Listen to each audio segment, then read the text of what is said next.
Well, hello, boys and girls. I hope you enjoyed Chapter 6, The Maze. Wasn't Ralph clever to climb across the top? All right, here we go with Chapter 7, The Cucaracha Voice. Remember, Cucaracha is the town they live in, and the Cucaracha Voice is the town paper. Here we go. Sometime late Sunday night, the weather changed. Snow began to melt. By Monday morning, the fleet of school buses came sloshing through slush. Boots and waffle stompers tracked mud and icy water into the halls of Irwin J. Sneed Elementary School, where the wearers were met by Mr. Costa holding a large mop. Ralph, whose weekend had been so long and so lonely, felt such a surge of joy and relief at the sound of school buses that he skidded back to room 5 in a forgiving mood. There he hid in the old mitten. Anything was better than that long, cold, miserable weekend, and perhaps Ryan had found a way of repairing the motorcycle. Miss Kay's class arrived in a grouchy mood. Snow was fun, slush was not. There was more confusion than usual as the children peeled off their wraps and kicked off their boots. Many were carrying clippings from the Cucaracha Voice. Miss Kay was not in the room to welcome them, which did not help. Gordon told Melissa, who was wearing wet shoes and carrying her boots, that he was sure static electricity would not hold a mouse to a sock. Melissa told Gordon he had no imagination. Brad arrived with his arm in a sling. Instantly a rumour started that Brad had hit Ryan so hard he injured his hand. Sides were taken, arguments began. Ryan glared at Brad.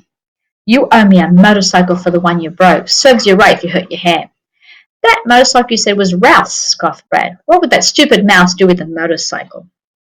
Someone dropped a clipping. Before it was picked up, Ralph was able to glimpse a picture of himself looking small and frightened in the goldfish bowl. The picture was not bad. In fact, it was quite good. His eyes were bright and each hair was distinct. Ralph congratulated himself on being such a handsome mouse and wondered if Matt, back at the inn, if he still worked there, would see the picture, recognize, and perhaps miss him. As the last bell rang, Miss Kay hurried into the room with a worried look on her face. Instantly, she was surrounded by excited children, waving clippings from the Cucaracha Voice and trying to talk at once. "It wasn't like that at all," they said. "The reporter got it all wrong. It's a bunch of lies. They didn't even put our picture in the paper. Most puzzling was Ralph isn't that kind of mouse. He's nice." "They'd be having like a bunch of little mice," thought Ralph. At the same time, he wondered uneasily what the paper had said about him. That he wasn't nice. Impossible. Miss Kay stood without speaking at the front of the room. Gradually, the class grew quiet. "That's better," said Miss Kay. And there's a picture of Ralph. Amazing, thought Ralph. The teacher had silenced the class without using a single bad word. He was even more ashamed of the way he had treated his little relatives.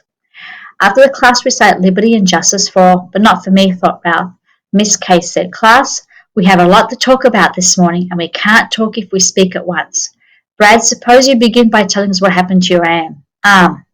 Brad looked embarrassed. "I just sprained it when I tried to ride my bike in the mud.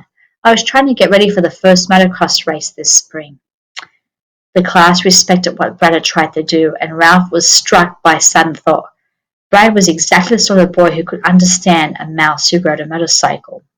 To change the subject, Brad asked, "Is Ralph going to try to run the maze again?" "How about it, Ryan?" asked Miss Kay. "Did you bring Ralph to school today?"